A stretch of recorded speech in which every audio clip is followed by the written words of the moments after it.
Hello అండి, welcome back to our channel. ఈరోజు మన వీడియో ఇలా మనకి అందరి ఇంట్లో ఉండే స్కెచెస్, క్రేయాన్స్, పెన్సిల్స్, పెన్స్ అయినా కూడా ఇలా ఏదంతో అయినా కూడా ఈ ఐడియా మనకి చేసుకోవచ్చండి. మంచి యూస్ఫుల్ ఐడియా అయితే షేర్ చేస్తాను. వీడియో ఎండ్ వరకు చూసి మీకు ఎలా అనిపించింది అన్నది తప్పకుండా నాకు కామెంట్లో షేర్ చేయండి. మీరు దీంట్లో ఇలా మనకి పెన్సిల్స్ పిల్లలు రాసి చిన్నగా అయిపోగానే పక్కన పడేస్తారు, ఇంకా వాటితో ఏం చేయలేము. ఇప్పుడు నేను చెప్పే ఐడియాకి మీరు ఇలా పెన్స్ అయినా స్కెచెస్ అయినా ఏదైనా కూడా యూజ్ చేయొచ్చండి. క్రేయాన్స్ కూడా వాడుకోవచ్చు. ఇక్కడ ఒక బౌల్లో నేను వైట్ సిమెంట్ తీసుకున్నాను. ఇప్పుడు దీంట్లోకి వాటర్ వేసుకొని కొంచెం పేస్ట్ లాగా రెడీ చేసుకోండి. మరీ లూజ్గా చేయొద్దు, కొంచెం థిక్గా ఉండేటట్టుగానే వాటర్ కలుపుకొని పేస్ట్ లాగా చేసుకొని ఇలాంటి బౌల్ ఒకటి తీసుకున్నాను నేను. చిన్న కప్ లాంటిదండి, మీ దగ్గర ఏది ఉంటే అది తీసుకొని మనం మిక్స్ చేసుకున్న వైట్ సిమెంట్ అంతా దీనిలో పెట్టేసుకొని ఇలా స్మూత్గా అనేసుకోండి. పైన సర్ఫేస్ అంతా నీట్గా ఉండేలాగా స్మూత్గా ఇట్లాగా చేసేసుకోండి. చేసుకున్న తర్వాత నేను ఇక్కడ స్కెచ్ పెన్స్ తీసుకున్నానండి. మీరు దీని ప్లేస్లో పెన్స్ అయినా కానీ పెన్సిల్స్ అయినా క్రేయాన్స్ అయినా ఏదైనా తీసుకోండి.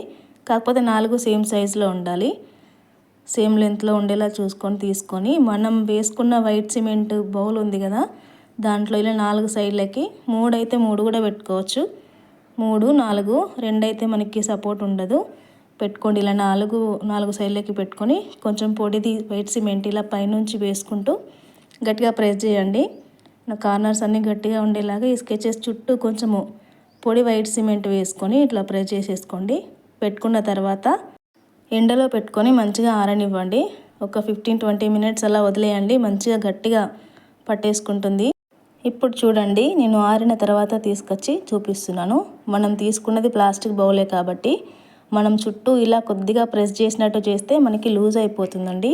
మనం స్టీల్ బౌల్లో వేసుకుంటే ఇలా రాదు. నేను ఫస్ట్ స్టీల్ దానిలో వేసాను, అది ఫెయిల్ అయిపోయింది. మళ్ళీ ప్లాస్టిక్ది చూసి దీంట్లో పెట్టానండి. ఇలా పెట్టుకొని చుట్టూ కొంచెం ప్రెస్ చేసినట్టు చేస్తే లూజ్ అయిపోయి మనకి ఈజీగా వస్తుంది. చూడండి, ఇలా వచ్చేసింది. ఎండలో మాత్రం కాస్త ఎక్కువసేపే ఉంచుకోండి, లోపలంతా గట్టిగా ఆరకపోతే ఊడిపోతుంది. ఇప్పుడు ఒక్కసారి దీనిపైన వైట్ కలర్ వేసానండి, జస్ట్ టచ్అప్ ఇచ్చాను. ఈ చిన్న చిన్న హోల్స్ అవి కనిపించకుండా వైట్ కలర్ వేసాను. తర్వాత దీనిపైన నేను చిన్నగా ఇలా ఒక ఫ్లవర్ అయితే గీసుకున్నానండి. మీకు నచ్చిన విధంగా మీరు ఏదైనా డిజైన్ లాగా వేసుకొని మీకు నచ్చిన కలర్ వేసుకొని ఇట్లా డెకరేట్ చేసుకోండి.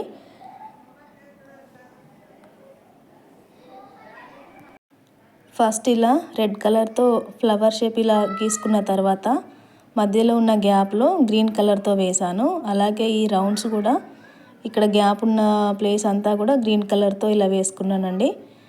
మీకు నచ్చినట్టు మీరు ఎలాగైనా వేసుకోవచ్చు. ఇక్కడ సైడ్లో కూడా వైట్గా ఉంటే బాగలేదని సైడ్లో కూడా గ్రీన్ కలర్ అయితే వేసుకున్నాను. చూడండి, మనం దీంతో ఇలాగా ఏదైనా షోకేజ్లు, ఫ్లవర్ వాజ్లు మనకి నచ్చినవి, ఇంకా మెయిన్గా చెప్పాలంటే నేను ఇది చేసింది ఎందుకంటే మనకి ఇంట్లో అందరి దగ్గర దేవుడి విగ్రహాలు అవి ఉంటాయి కదా, అవి పెట్టుకోవడానికి ఇలా సింపుల్గా చాలా యూజ్ అవుతుందని చెప్పి ఈ వీడియో అయితే షేర్ చేస్తున్నానండి. నా దగ్గర ఉన్న వాటితో చూపిస్తున్నాను. మీకు దేవుడి రూమ్లో అన్నీ పెట్టుకుంటాం కదా, అక్కడ మంచిగా యూజ్ చేసుకోవచ్చు. ఈ ఐడియా మీకు నచ్చితే లైక్ చేసి సబ్స్క్రైబ్ చేసుకోండి.